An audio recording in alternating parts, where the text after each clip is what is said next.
Hi green lovers. It's a very windy day in mid-February and I am out here about to do my very first garden tour of the year. Now I live in Northern California, Zone 9B, and even though it's only early February, there's still quite a bit going on in the garden. And frankly, in a few weeks, the entire garden is going to transform because I'm approaching my last frost date, which is end of February, mid-March, somewhere in that time frame. So lots more going to be happening in the garden, and it's always great to see how the garden looks right now and how it evolves over the course of the year. So stay tuned for my very first garden tour of the year. I'm going to start with my north garden, and it's called the north garden because it's north facing. I'll warn you folks, I haven't done any garden cleanup yet this year, so what you see is what you get. That's life. I will clean it up over the next month or so. But let's take a look at the garlic. Now, I planted these in about the November time frame last year, and it's growing really fast, really large.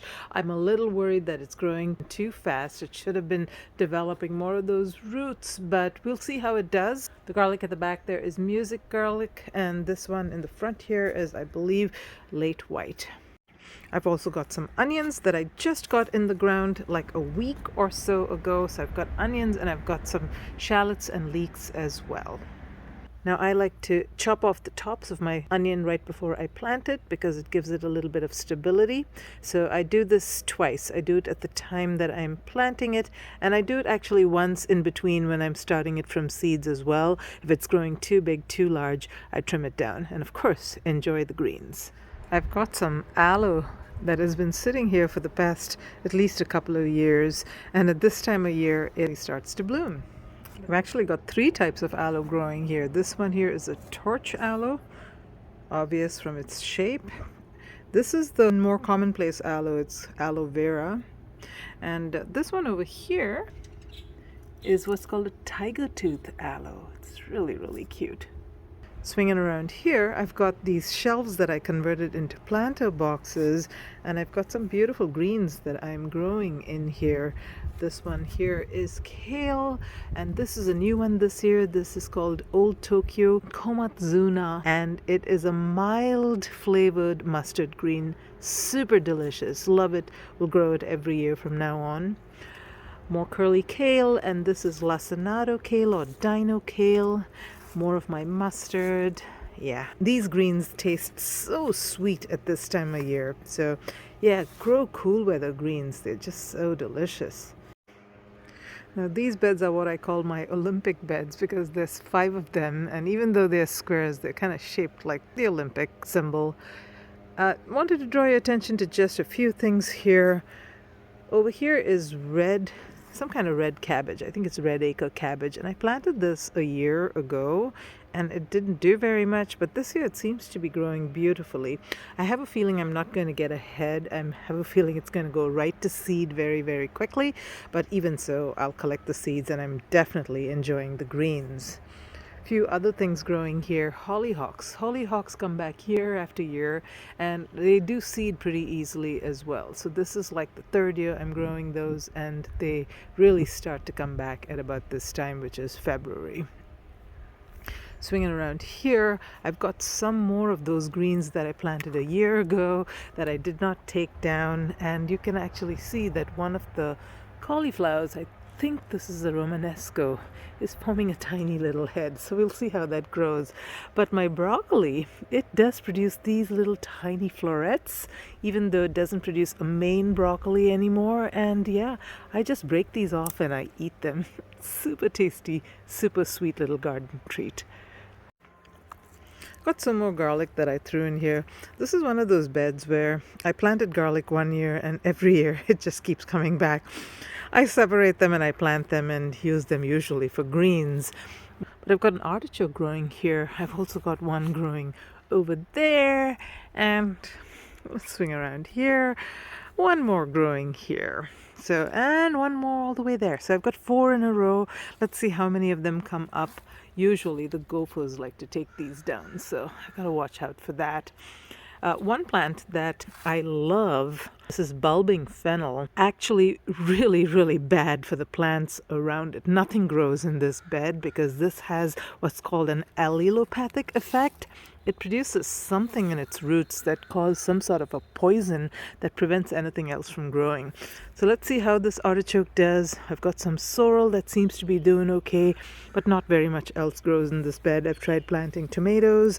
They've done very poorly. So yeah, this bed is dedicated to whatever the fennel lets grow. So just something to keep in mind if you like to grow fennel. You're probably better off growing it in pots or in a space that you don't plan to plant anything else around. A few more things that I wanted to show you. Again, not much going on at this time of year, and I am planning to fill this up with native plants at some point, but I have not yet quite gotten my act together. I do have a bed that we made last year, this sort of long bed that was made from old fence board, and I've been planting things here and there. Again, I haven't done my garden cleanup, guys, this year, so you're just seeing it as is from winter. But this is passion fruit, and I planted this last year. It was a teeny tiny little plant. At this time of year it dies off for the most part, and then it comes back again. But look how long that vine is, and when I go to the top here, you can see it's actually producing some new shoots. So this thing is alive and well. It's just waiting for the warmer temperatures for it to come back to life. And here I've got a goji berry plant. Again, I planted this one last year, and it was a tiny little sapling. It grew, it produced goji berries, and then it died off during the winter, went dormant, and now it's coming back again. Goji berries are one of those things you do want to grow at home because you get only the dried stuff in the supermarket. I don't like them as much. They're not as tasty. The ripe fruit is so delicious. This is Pepino Dulce, and I can see that it's still green at the bottom, so I'm hoping it'll come back. It didn't produce any fruit for me last year. Let's see how it does this year. And here I've got a patch of Japanese giant red mustard. Now I really like this. This is going to grow huge. And as you can see, I've got a ton of it growing here. Again, a very tasty green, and I highly recommend it. I wanted to swing around here to my greenhouse. Now, I did a video where I showed you what was going on inside it, so I'll put a link to that at the end of this. But I wanted to show you my green stalks. Now, I haven't done very much with them. I've just sort of tucked in cool weather lettuce or kale or something here or there, and I'm gonna have to plant some real stuff in it soon. But for the most part, my strawberries are what I'm looking forward to from the green stalk this year. You can see they've already started producing some fruit here and there, which is kind of nice. But I mainly bought these to grow strawberries because I've just not had luck growing them on the ground, on raised beds. So I'm trying to grow them in the green stalk and see if they do any better. And I'll just show you a few more things that I'm growing in here. And I've got some container nasturtiums. I cover them up because they are actually not very frost tolerant, and I still have a few frosty nights ahead of me in my Northern California Zone 9B gardens. I'm going to keep those covered and see how they do. Herbs do really well in the green stalk as well. This is parsley. I tucked in an impatient here.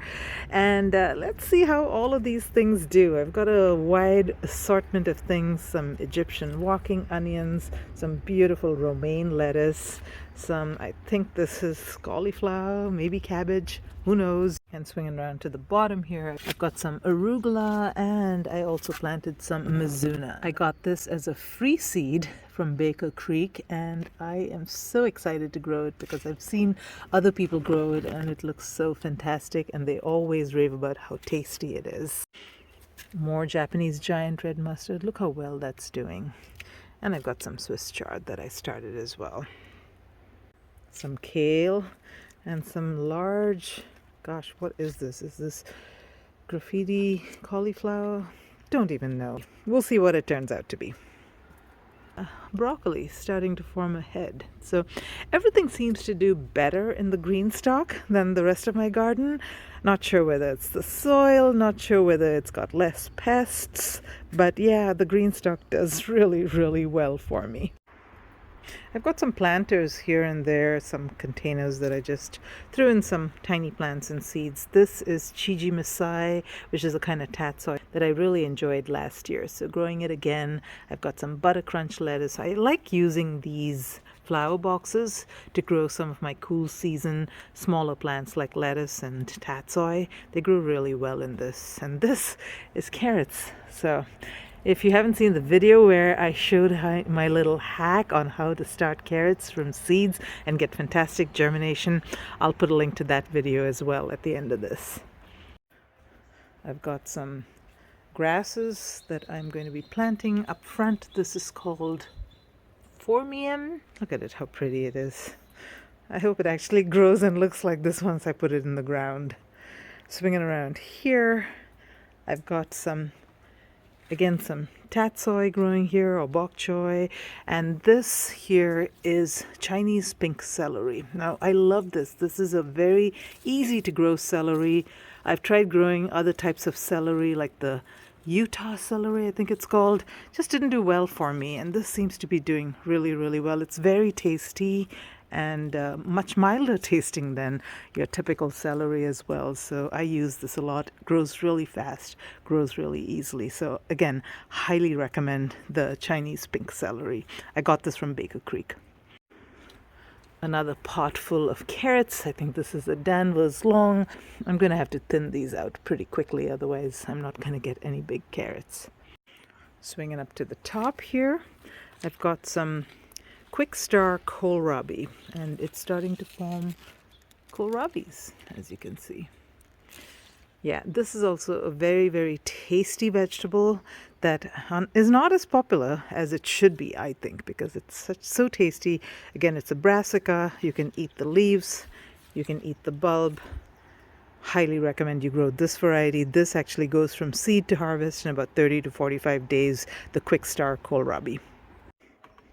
I've got a rain barrel here, and obviously we've been having some rain. I got to clean up, but I want to show you my cilantro growing really nicely. Loves this weather, and I love cilantro, so I look forward to the cool season, my very short cool season, to grow some lovely cilantro.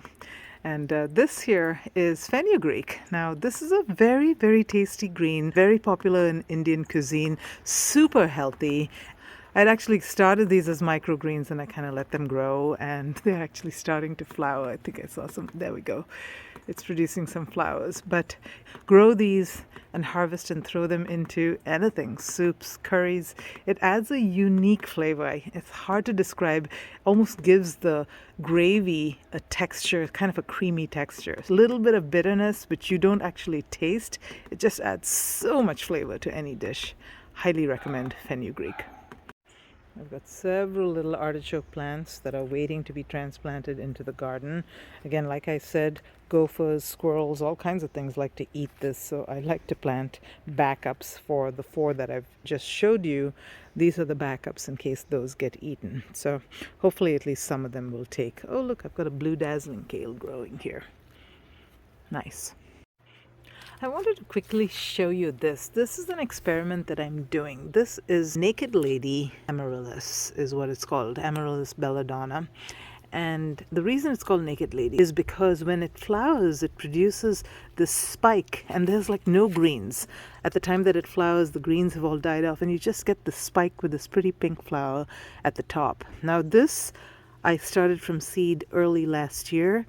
It's going to take 7 or 8 years before it produces flowers. So it's going to be an interesting experiment that's going to run over many, many, many years. So it's going to be a lesson in patience, but I'm not worried about it. I'm just going to leave it here and let it do its thing. And when it flowers, it'll flower. But if you want Amaryllis belladonna to produce flowers much more quickly, then grow it from a bulb, not from a seed. I'm going to take off this thing. I actually put this on when I planted it earlier this year when it was tiny, to protect it from some of those digging creatures.